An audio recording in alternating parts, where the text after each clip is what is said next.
Nick Saban took to the podium after Alabama's loss to Auburn in the Iron Bowl on Saturday and called the only possible play he had left. He lobbed, "I think this team deserves an opportunity to get in the playoff by what they've been able to accomplish and what they've been able to do," Saban said after the Tide's 26-14 loss.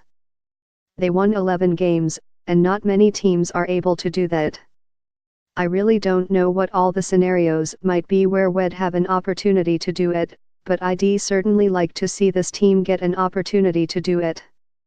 Alabama will likely fall out the college football playoff top 4 for the first time when the new rankings are revealed Tuesday night, 7 p.m. ET on ESPN and ESPN app. With no conference championship game to play in this weekend, that means the Tide will need help if they're to avoid missing the playoff for the first time. The fates of Alabama and Ohio State present the most interesting scenarios entering championship weekend, with the potential to cause the most difficult decisions for the 13-member selection committee. The champions of the ACC and SEC are most likely locks, and if Wisconsin and Oklahoma win the Big Ten and Big 12 title games, respectively, there won't be much drama on Selection Day on December 3. If they don't both win, though, then the debate will turn to teams such as the Tide, the Buckeyes, and perhaps other contenders.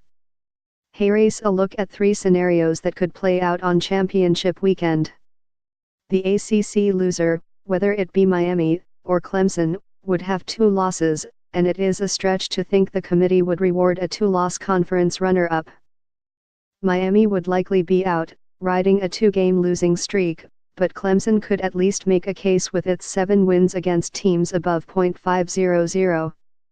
4 of those opponents have won at least 8 games, and Clemson could wind up with a win over the SEC champ if it's Auburn.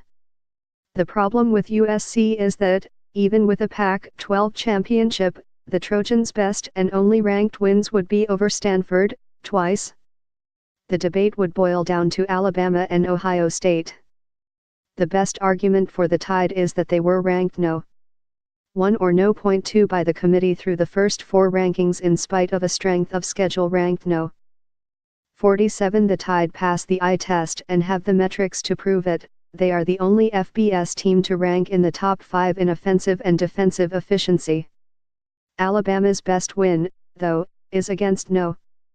18. LSU, which wouldn't compare to an Ohio State win over undefeated Wisconsin, or even to the Buckeyes' win against no.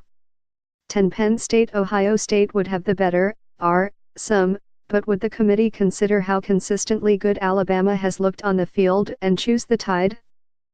The best comparison for Ohio State's would be Penn State's in 2016. The committee is wrestling with Ohio State's 55-24 loss to Iowa, just as it did with Penn State's 49-10 loss to Michigan last season. Don't forget, the 2-loss Nittany Lions beat Wisconsin that year to win the Big Ten championship, and it wasn't enough. It's a different year, with different but the losses and Big Ten title would be comparable.